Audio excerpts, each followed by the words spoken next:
I just put the rest of the trusses in place, and you know, once again, the tip of the truss or rafter right to the edge of that. Also, when you put your soffit up, make sure it's, you know, all the way in, because if you got any kind of a bow, you can clamp it and bring that in tight before you nail down that soffit. And when you nail it down, you can just nail it down in here, and then you'll be done with that. Also, make sure the soffit assembly is evened up left to right so that you get the proper spacing here. I just put a short piece of drip edge that I had around, rather than run the whole thing down.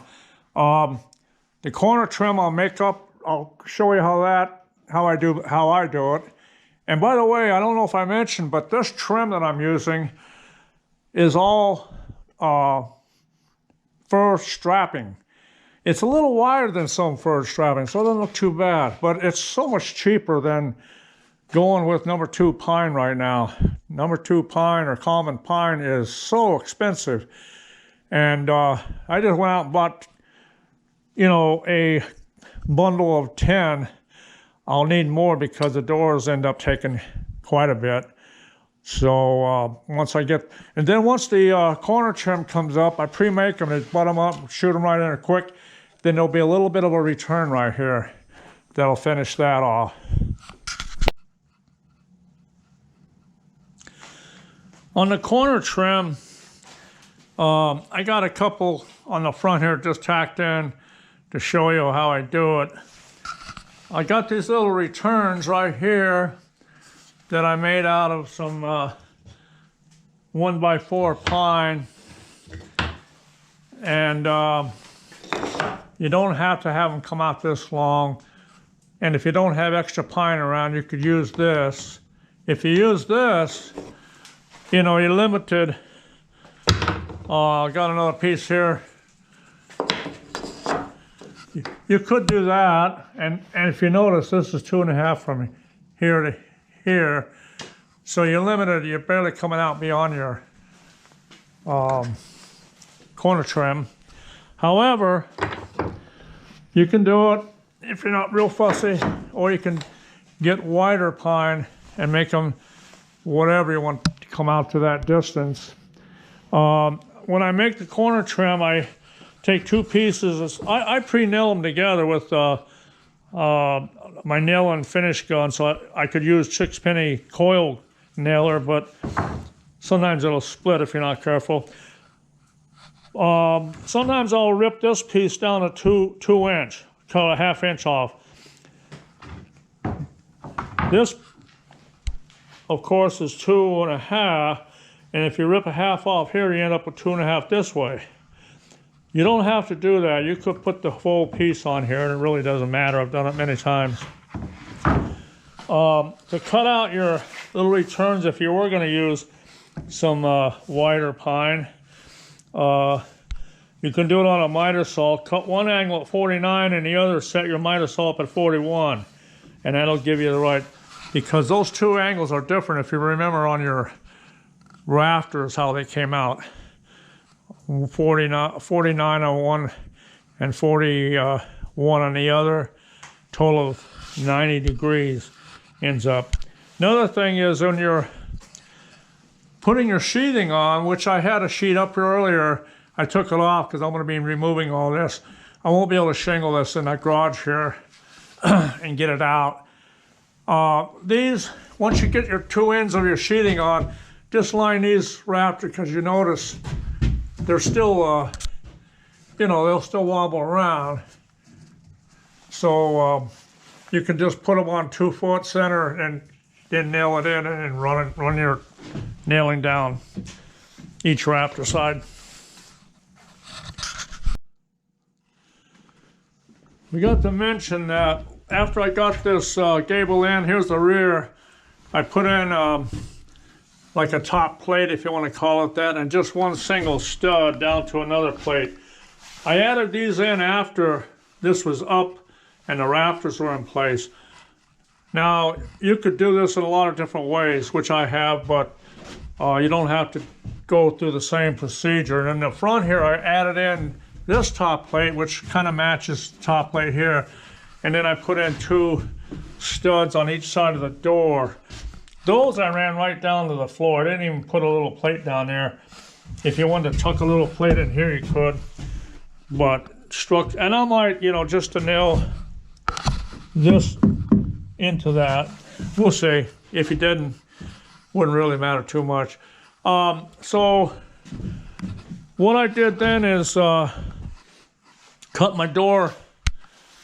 My door, as you know, I'd cut that out earlier. And I got it sitting over here on a flat surface. If you don't have a flat surface to work off of, you could always just do it off your floor inside. But I'm going to do it up here on my table saw on another table. It comes out same height. The thing I want to mention is that I'm going to cut these pieces I'm going to use on the door to length. 4 pieces, 2 for the inside, 2 for the outside. If you notice, they're 3/4 of an inch shorter than the distance off your plywood to that top plate. 3/4 of an inch. Came out to, well, 67 3/4. I wrote it down there somewhere, yeah. 67 3/4. I cut these. I'm going to have 2 in the back. As you can see, my blank door here is upside down. And I'm going to fix 2 of these on the back along with my cross pieces. Then I'll flip it over, do the other 2 in the front, and nail both sides. Temporarily, though, as I position these, I'm going to just tack them in with my stapler. Not going to be for necessarily to make them structurally sound. As you'll see later, they get nailed. But mainly just to hold this in place so when I flip it over and nail from the other side, my 2-inch nails will come through both the front trim, through the T111, and into this. Then I'll flip it back over again and nail from the back side, and it'll be going through everything again, and it makes it really, you know, strong and holds it together really good. I've had really good success with that.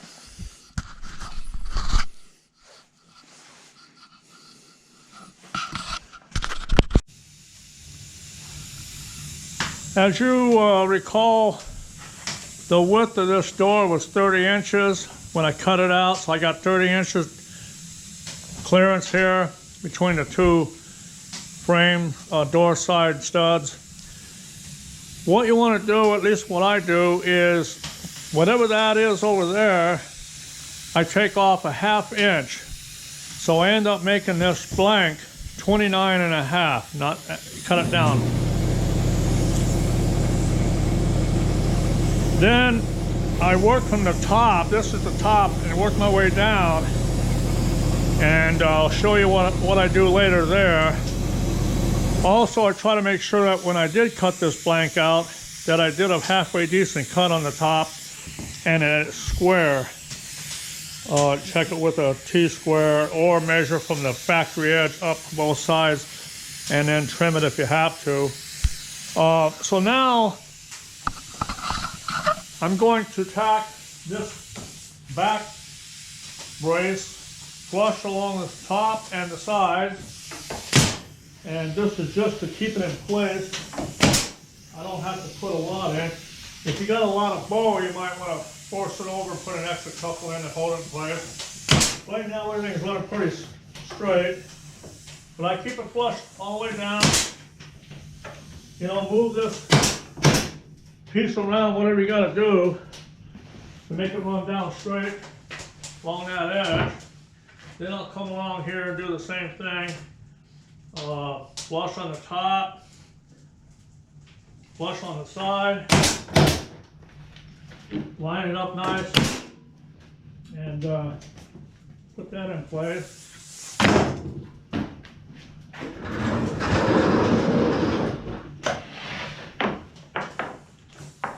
So I'll go right down, because you can move this around to bring it into flush. And once I get that done, I'm going to cut my cross pieces, and so I'll get a measurement. I got 24 5/8, maybe a shade under that, but I'm going to cut it 24 5/8 and check it for fit. And then I'll cut 3 of those, but I'll custom cut them because you may have a little bit of variation.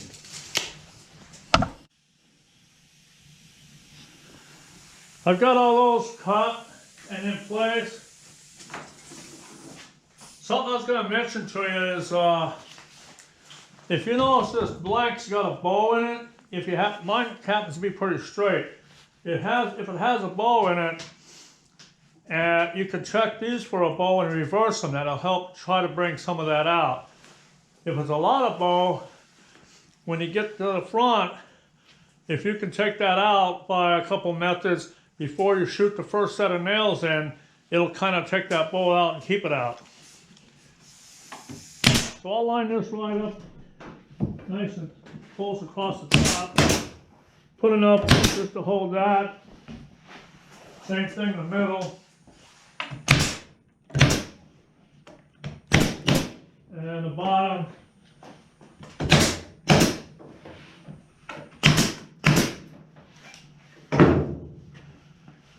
You'll notice because of the door framing here is shorter than the opening, to give you clearance for the door to come close and give you enough clearance for top and bottom. Because the inside framing on this door, you want it to fit inside this opening, and then you'll add a stop in later. Well, I flipped the door over, and I noticed that when I sighted down, flipped it up on the edge, this door did have a bow slightly this way, looking at it from the top. So I want to take a little bit of that out. What I do is, what I did is I put this piece of furring right underneath in the middle, clamped that here, and clamped it here, so it's forcing it like that. You don't have to worry about trying to be exact. You just want to take some of it out, and usually a 3/4 piece of lumber in the middle, and then forcing it down. I just happened to be lucky I had these openings. When I used to build a lot of sheds to sell, I had a special door jig all set up, and I had it at an angle. I could shoot it and flip the door over and all that, but I don't do that. Don't build many sheds anymore. I'd much rather have the door, well, if you're looking at the shed, I don't want it bowled this way. I'd rather have it bowled this way a little bit, if anything, because at least when you put the hinges on, it takes a little bit of that out and allows the door to hit top and bottom, and then your latch will take out the rest when you close it. So that's why I noticed this being warped in the direction I don't like it. I decided to do this. Now if you do this and shoot this down, I'll go ahead and shoot it down and put my cross pieces in. Then I'll flip it up and check it again because I want to flip it on the back side and shoot it again on the back side. I'm going to use a coil nailer, 2-inch nails. They're going to go through and hold everything. So I'll flush it up again.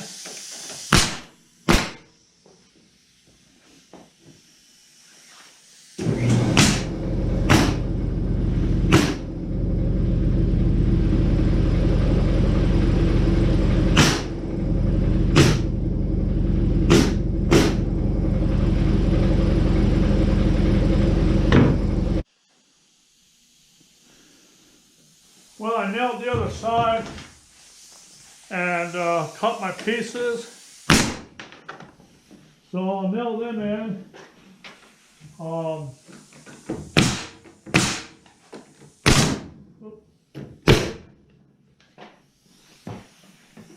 Got my center mark.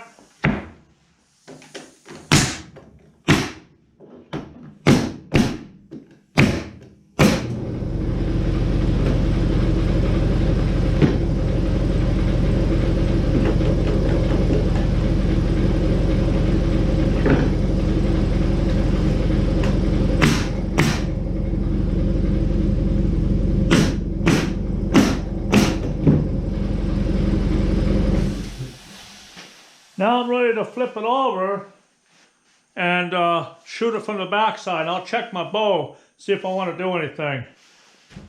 Because that fly base, that's why I got that double shock there. By the way, you can nail this all by hand. If you don't have a coil nailer or something, I don't particularly like to use finish nails. I want something that's really going to hold. But you can do what you want. Now, so what I'll do is flip this over and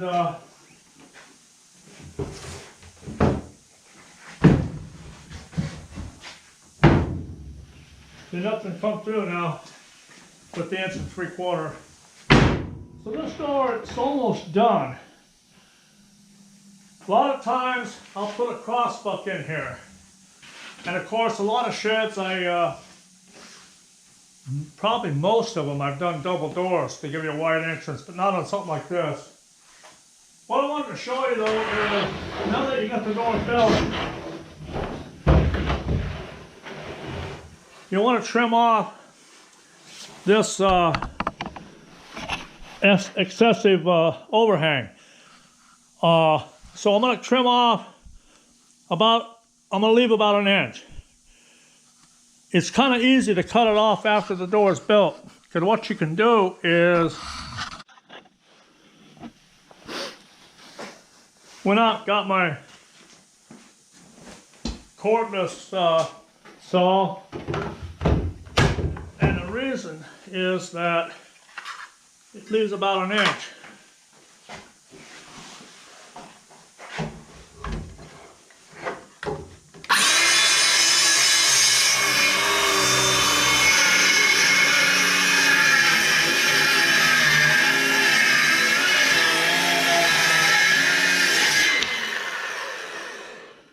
So that's about what I want right there. And it's easier to chop it right off afterwards, in my opinion. Although I used to sometimes, when I was doing a lot of doors, cut them the length ahead of time. So the door now is ready to hinge. And I'll hinge it on a piece of, the other side of the trim here. That's going to go beside the door. I'll pre-hinge it.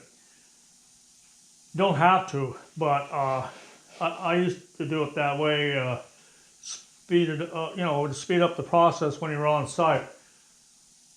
The hinges I use are 4-inch T-hinges. I'm going to get those out and more or less just demonstrate how I do it.